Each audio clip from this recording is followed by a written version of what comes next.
Hello everyone. The book that I have to read to you today is called Armstrong, The Adventurous Journey of a Mouse to the Moon by Torben Coleman.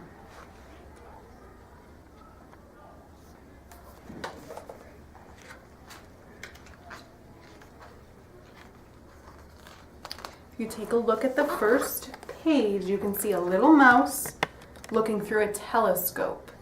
And I wonder what he's looking for.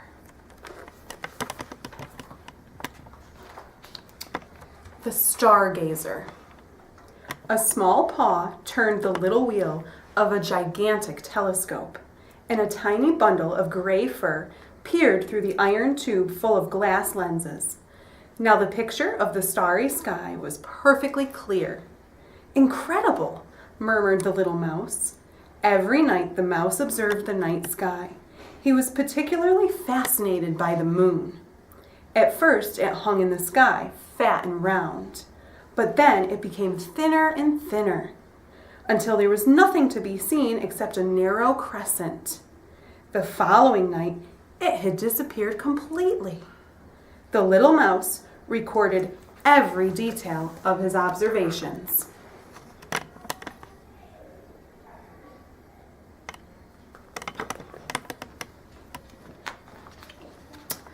All the mice in the town met regularly at a secret place.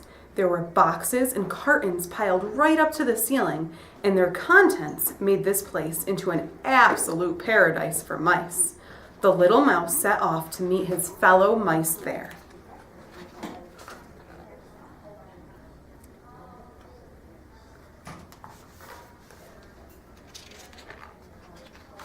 He proudly showed the others everything he had discovered through his telescope. The moon is a giant ball of stone. With shining eyes and a voice that trembled with excitement, he told them all that he knew. The light from the sun is what makes the moon shine, and... The little mouse broke off in mid-sentence. He could see that nobody was listening. The other mice did not want to hear anymore, because they believed something quite different.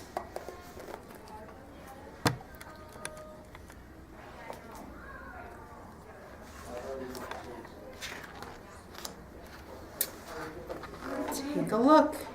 Here they all are looking at this little mouse's presentation about the moon.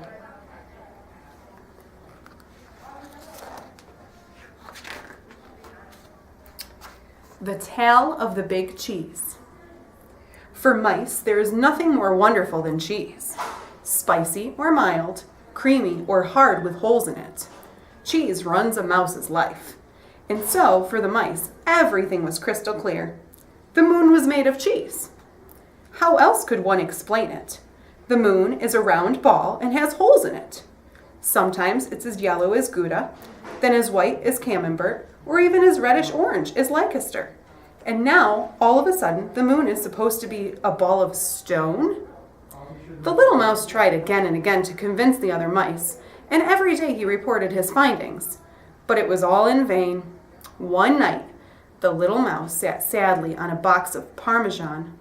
He was all alone. The other mice had long since gone home.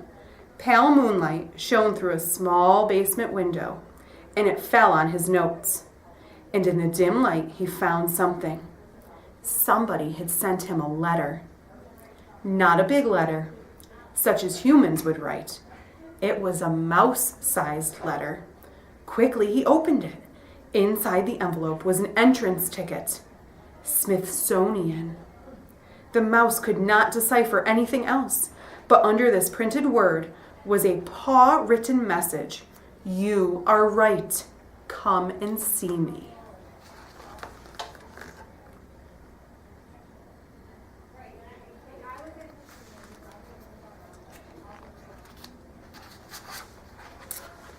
If you look at this picture, it looks like the mouse is beginning to travel. He's down here and he's going to go out and see who he has to meet.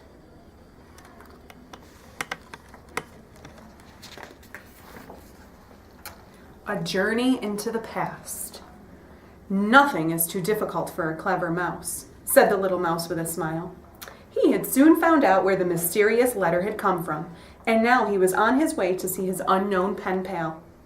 For a mouse that knew his way around the world of humans, even long journeys were no problem. He had decided to take the train. In his luggage, he had packed some cheese and his notes. When no one was looking, he climbed onto a pile of suitcases and jumped into a carriage. The guard blew his whistle, and the train rumbled on its way. "I wonder what I'll find there," murmured the four-legged passenger.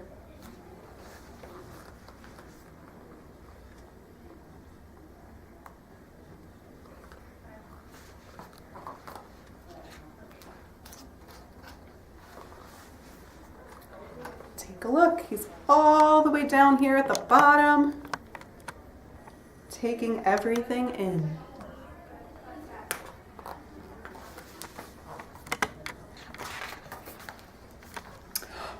"Wow!" cried the little mouse. His squeaky voice echoed through the cavernous rooms. "A museum full of human inventions." The little explorer trotted reverently through the hallway toward a staircase that led down to the basement. The rooms below were dusty and dark, and packed with relics from past times. "Look!" he squeaked to himself. Someone had done a chalk drawing on the wall portraying a little winged mouse. Below it was an arrow. The mouse followed the sign and found himself standing in front of a mouse hole.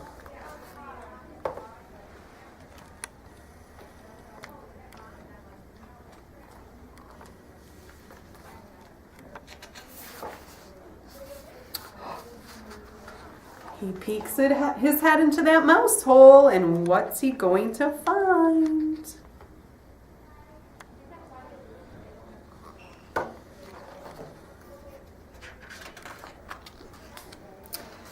Flying mice and fantastic adventures.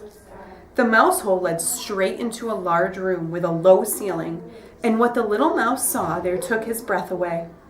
Flying machines, hang gliders, and all sorts of weird and wonderful apparatus hung from the ceiling or stood on the floor. It looked just like the human museum above, but those were mouse flying machines.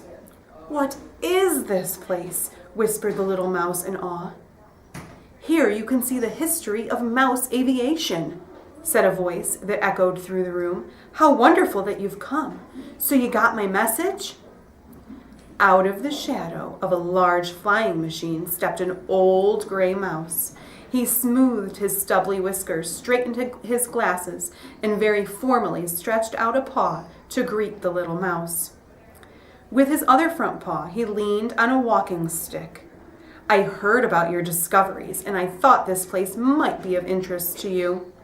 You see, there was once a time when nothing was impossible for us mice. We traveled the world and even learned how to fly. But at some time or another, mice became interested in other things. And gradually, they forgot all about their flying ancestors." The little mouse listened in amazement to the old mouse's tales.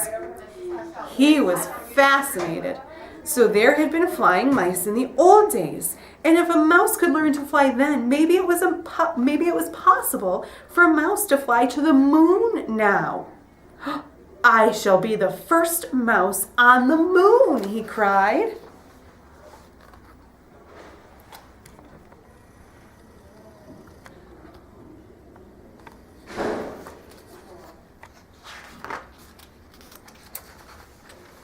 And here the two mice are taking a look at what's in there. You can see this is the older mouse because he has his glasses and his cane.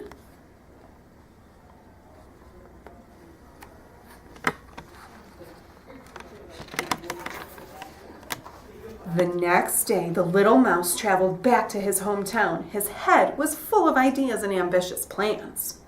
The old mouse in the museum had given him lots of helpful advice. Study human knowledge. Some humans are really clever. And so the mouse spent the next few weeks in the municipal libraries, and sometimes he even slipped into the university.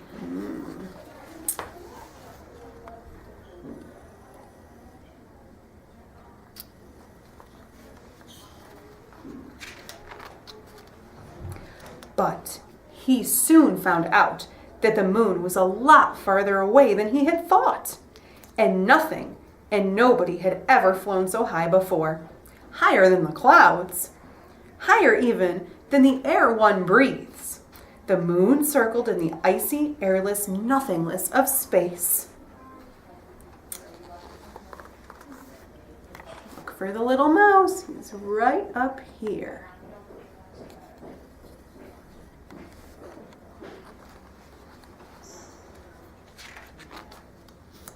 The space suit. So many problems to be solved, sighed the little mouse. But he did not allow himself to be discouraged. The first step was to find a way in which he could simply survive in space. He would have to wrap himself up safe and warm, and take enough air in his luggage to be able to keep breathing. It could work, he squeaked through his whiskers, and he made a little drawing. Next, he would need some building materials. A lot of building materials.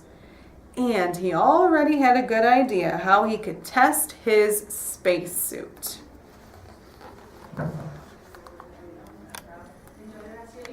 Thank you.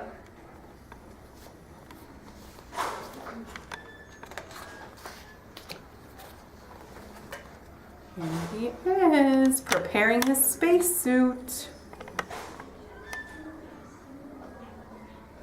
Looks like it's going to be made out of some foil. Creative little mouse he is. Whoa. He's got some sewing to do. Some buttons and some thread.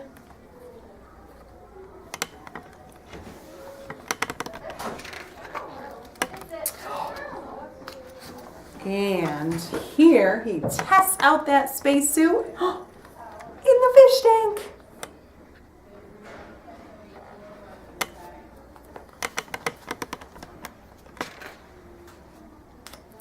The space catapult. The space suit worked. The test was a complete success. The mouse would be able to breathe in space just as he could underwater. But the test must have given the goldfish the shock of his life. The next task was a lot more difficult. How can one get to fly so high, to take off from the Earth and fly to the moon? Balloon? Airplane? For days and days, this question went round and round the little mouse's brain. Perhaps it might work with a big sling, or some kind of catapult. Once again, he made a little drawing. I need a strong metal container and a lot of rubber bands, or something like that. It turned out to be simpler than he'd thought. All he needed was to adapt an alarm clock and get hold of a pair of tights. In no time, he was sitting inside his brand new space capsule, ready for the first test flight.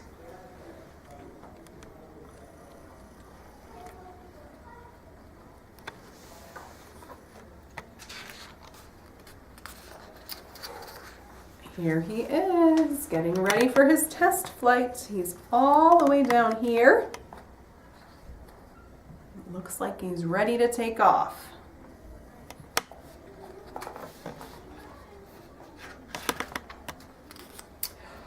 With a quick pull, the little mouse released the anchor. Boing! The elastic tights straightened to their full length and catapulted pilot and space capsule high into the sky. Everything was a whirl. The acceleration pushed the little mouse hard against the pilot's seat. "I'm flying!" he shouted, although he hadn't a clue which way was up and which way was down. The space capsule zoomed in a high arc over the roofs and chimneys. But inevitably, the capsule began to lose speed. Oh no! Have I stopped flying? I'm falling! Cried the little mouse in dismay. With a great effort, he bent forward and pulled on a string. There was a whee and a whoosh, and a white cloth shot out of the back of the alarm clock, putting a brake on the downward dive. Oof. It's a close one.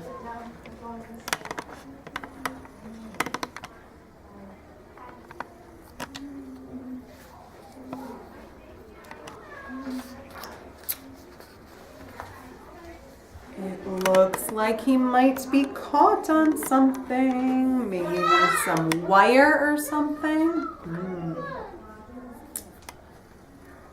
Let's see. The rocket sled. That was a disaster, moaned the little mouse, sitting in his capsule. It was anything but simple to get back on solid ground. The alarm clock was still dangling high above the busy streets. The parachute had gotten tangled up in a cable. The little mouse tied a few strings together to make a long rope and climbed out of his open-air prison. One thing was certain: a catapult would never fire him up into space. Night was falling when the mouse trudged home between the tall rows of houses. Suddenly, there was a hissing, and a flashing, and a banging, and bright lights lit up the sky. Fireworks? When he had recovered from the first shock, the little mouse looked for a suitable vantage point from which he could observe the colorful spectacle. And then he had an idea.